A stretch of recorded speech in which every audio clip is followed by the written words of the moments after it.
and welcome to Goodwood SpeedWeek presented by Mastercard, coming to you from Goodwood. The Gerry Marshall Trophy presented by Shaw. Yes, this really is a trip down memory lane, isn't it?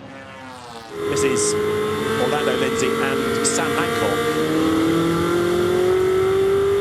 Replay here of, whoops, the Chevrolet Jack Tetley. Davis's Mustang goes top then, the car shared by Jason Plato. Gone fastest, then the car off the road with smoke coming from the back of it, I'm afraid to say. 2 red flags in this session. St Mary's Trophy Part 1. Rowan Atkinson in the Duncan Pittaway owned Plymouth Barracuda. Tom Christensen though, we can concentrate on for the moment, 4th fastest. Again, slippery surface flag out is there. Now is that because a bit of debris has dropped onto the road, or is it because there's a bit of liquid? Either way. Sam Tornoff then, should start near the front of the grid. Steve Blomqvist then, the 1984 World Rally Champion, showing all these circuit races how it should be done. To commemorate the 80th anniversary and Goodwood's role in the Battle of Britain, I had the honour of taking to the skies for a reenactment of a dogfight.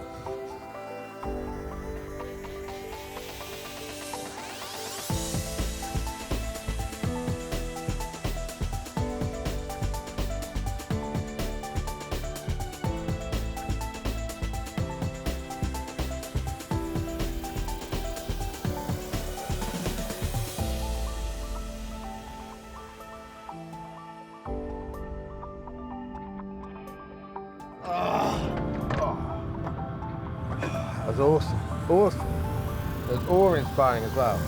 Well done. No, sick bag still in the bucket. I think bag number 2 is. So another great mix of cars. This is going to be a 1 lap of the circuit for the shootout, a sprint, effectively. Now this is going to be the hardest corner in all of these quick modern cars. No name, a delicate, gentle, but mighty quick right-hander. And just as you exit, you've got to switch directions. The car unloads, unweights. You've got to kill the speed through St Mary's. Ready to go is Lucas Halusa. Now this is a car that has huge significance for British fans.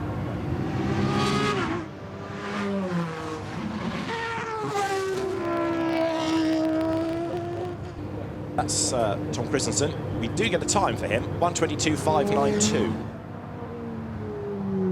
Our first race.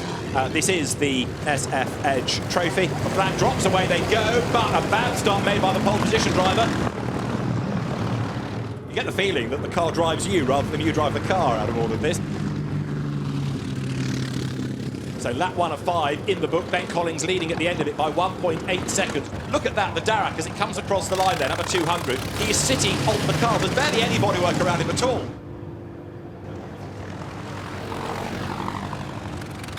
Look at the Darragh. Starts to close. Can he get there in time? It's going to be an almost photo finish, but it's Ben Collins just ahead. The Escort is good to go.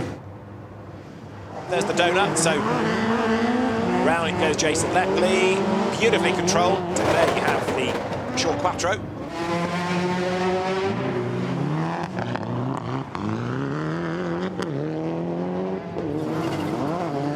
Around the donut and away onto the perimeter roads once again now.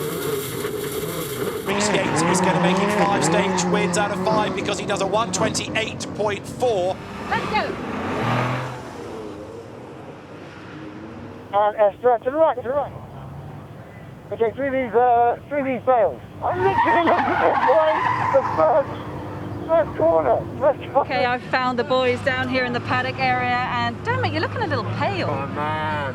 Well, I don't know if it's my own ineptitude or how good his driving was, because I had no idea. After the first left, this essentially just came like a Google map, and I was like, where are we going? And I just gave up then.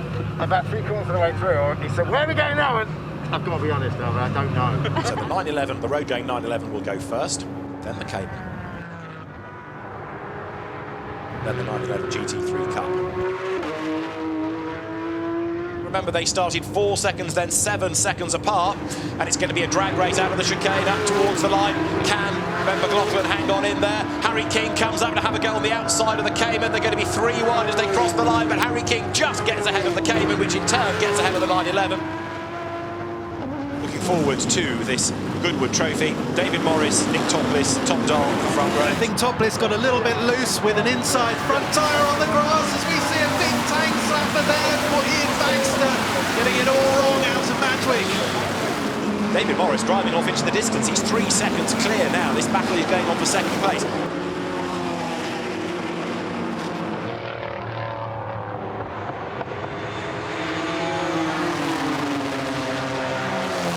Into the chicane they come, nose to tail.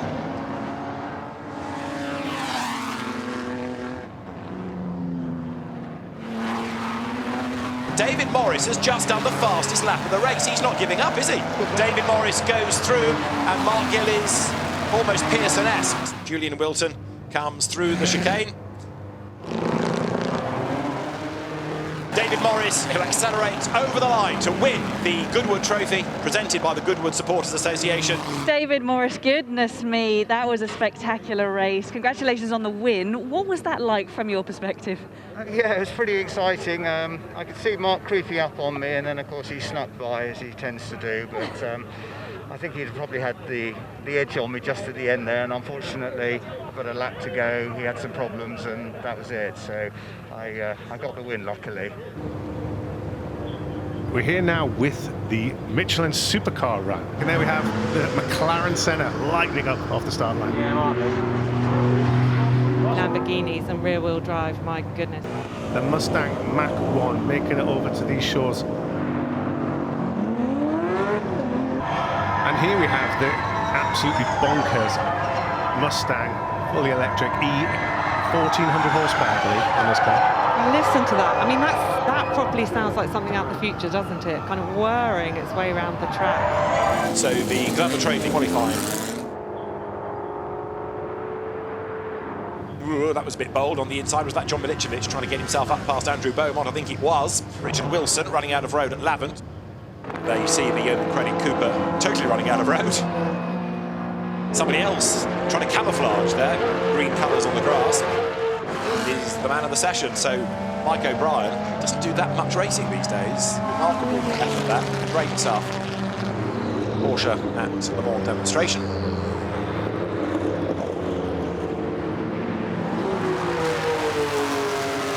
Looking there at the Rothmans 956.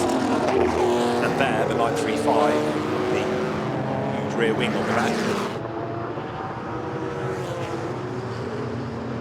So Jackie, can I have a very quick word? Because you're driving a very special car this afternoon, aren't you? Tell us a little bit about it. Well, Sterling Moss is probably one of the greatest drivers that's ever been. And this is the car that he won the Monaco Grand Prix with against the works Ferraris when they were certainly supposed to be the best. But Sterling, as usual, drove it in a manner that the Ferraris couldn't keep up. And it's a great piece of history, a great piece of Colin Chapman's creation. And the fact that Sterling's driven it, for me, it's always a thrill. Because I got Sterling Moss's autograph when I was 14 years of age here at Goodwood. So the car's being released in a moment from the assembly area, ready for our Formula 1 demonstration. Yes, a modern day Formula 1 car is dramatic, it's fast, but is that as aesthetically pleasing a shape as a 1980s car? And people that were there in the 80s will probably say, well, yeah, but a Williams then wasn't as nice as a Lotus 72.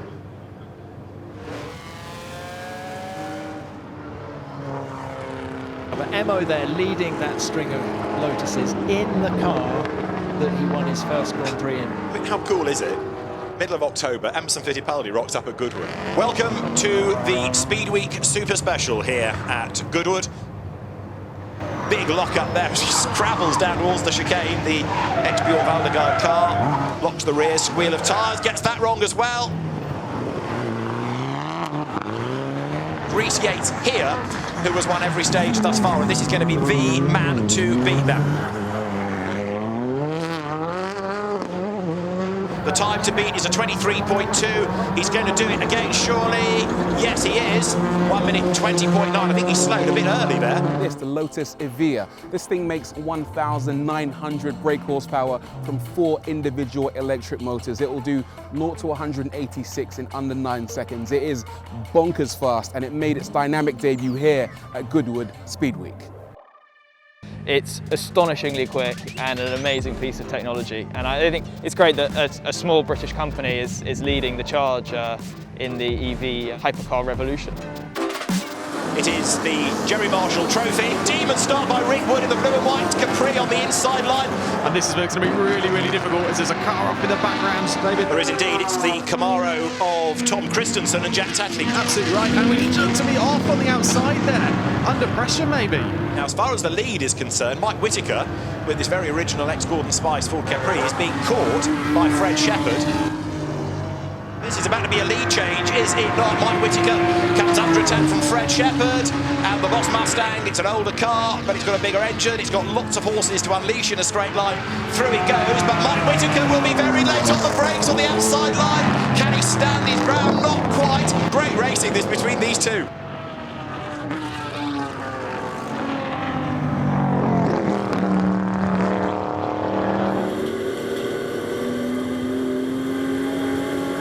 Here out of the chicane, Jack Tatley's Chevrolet suddenly seemed to slow right down. Are we going to see now the power of that car be able to drag it past him? Yes, simple as that.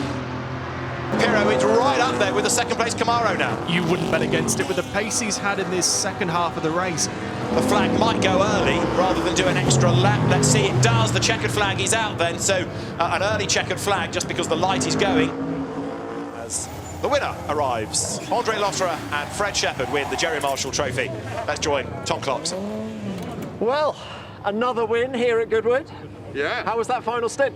Super nice. I mean, Fred did a fantastic job bringing the car in P1, so I just had to keep driving, so he did all the job, and I was out there having fun. Fantastic car, and yeah, a bit of a endurance feeling as well with getting darker, so no, I had a lot of fun, and yeah, awesome to have another Goodwood victory. Right, so the cars make their way ready for this final stage of the SpeedWeek Super Special.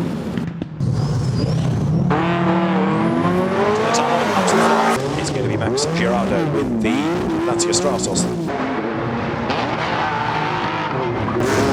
Max Girardo goes through the flying finish at 1 minute 48.3 seconds. Beautifully down around the donut. Unless he gets the last corner all wrong, the stage win and the SpeedWeek Super Special win will go to Reese Yates, 128.2, fastest time on the stage. He's won every stage. He has been utterly dominant across the course.